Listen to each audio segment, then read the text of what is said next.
Welcome back to My Real Estate Podcast with David Liberatore. I'm your host, and today we're diving into something really interesting that I think a lot of people don't fully understand when they're looking at Sarasota real estate. We're talking about what I'm calling the Bay Park effect. Basically why certain neighborhoods like Golden Gate Point, Laurel Park, and the Rosemary District command premium prices. David, thanks for being here. Hey, thanks for having me. Yeah, this is something I see play out in the market constantly. So many buyers think they're just paying for square footage or age of a home. But the truth is, location, and specifically proximity to these amazing bay parks and waterfront amenities, is driving a huge chunk of that premium. Okay, so let me ask you this. When you say bay parks, are we talking about actual parks, or is this more of a lifestyle thing? Because I feel like people might not realize how much that actually impacts their daily life. Both, honestly. These aren't just green spaces on a map. Golden Gate Point, for example, you've got direct waterfront access, walking trails, boat launches. Laurel Park has this incredible community feel with the bay right there. And the Rosemary District, it's walkable, vibrant, close to the water. These neighborhoods aren't just near parks, they're built around them. So when a buyer is looking at a home in one of these areas, they're not just buying a house, they're buying access to that lifestyle. That's what commands the premium. Right, exactly. So it's not like you're paying extra for a fancy kitchen or something.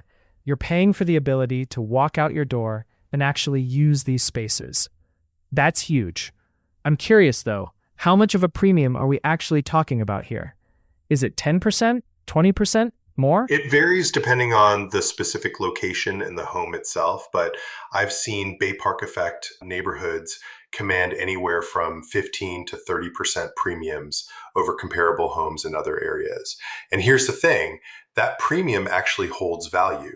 These neighborhoods aren't trending down. If anything, as more people realize they want that walkable waterfront adjacent lifestyle, the demand keeps pushing prices up. That's fascinating. So you're saying it's not just a temporary market thing, it's actually a structural advantage that these neighborhoods have. What do you think makes someone choose, say, Laurel Park over somewhere else?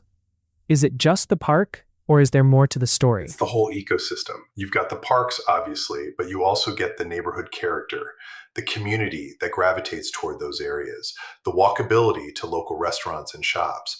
And honestly, there's something psychological about it too. People want to feel connected to nature, to water, to their community. These neighborhoods deliver that. When you're living in Golden Gate Point or the Rosemary District, you're not just a resident, you're part of something. That's worth money to people. I love that perspective. We've talked before about other factors that affect Sarasota pricing, like insurance issues and special assessments in some condo buildings. But what you're describing here is the opposite, right? This is a positive premium driven by actual amenities and lifestyle. Exactly. And that's why I always tell buyers and sellers, if you're in one of these Bay Park effect neighborhoods, understand what you have. If you're selling, you can justify that premium. If you're buying, you're getting something that's going to hold value and probably appreciate. It's one of the smartest real estate plays in Sarasota. So if someone's on the fence about whether they should buy in one of these neighborhoods, what would you say to them? Because I imagine the entry price might be higher. I'd say look at it as an investment, not just an expense. Yes, you're paying more upfront, but you're getting a neighborhood with strong fundamentals, amenities that don't disappear, a community that's desirable, and proximity to the water that's irreplaceable. You can't add a bay park after you buy. So if it's in your budget, these neighborhoods are worth the premium. That's really smart advice. David, this has been super helpful. For anyone listening who wants to dive deeper into Sarasota's market dynamics, whether it's understanding luxury pricing, special assessments, or insurance challenges, we've got a ton of resources on the show. But thanks for breaking down the Bay Park effect for us today. Thanks for having me. It's a fun topic because it's really about understanding what drives value in our market. And honestly, it's one of the reasons I love Sarasota. These neighborhoods are genuinely special places to live.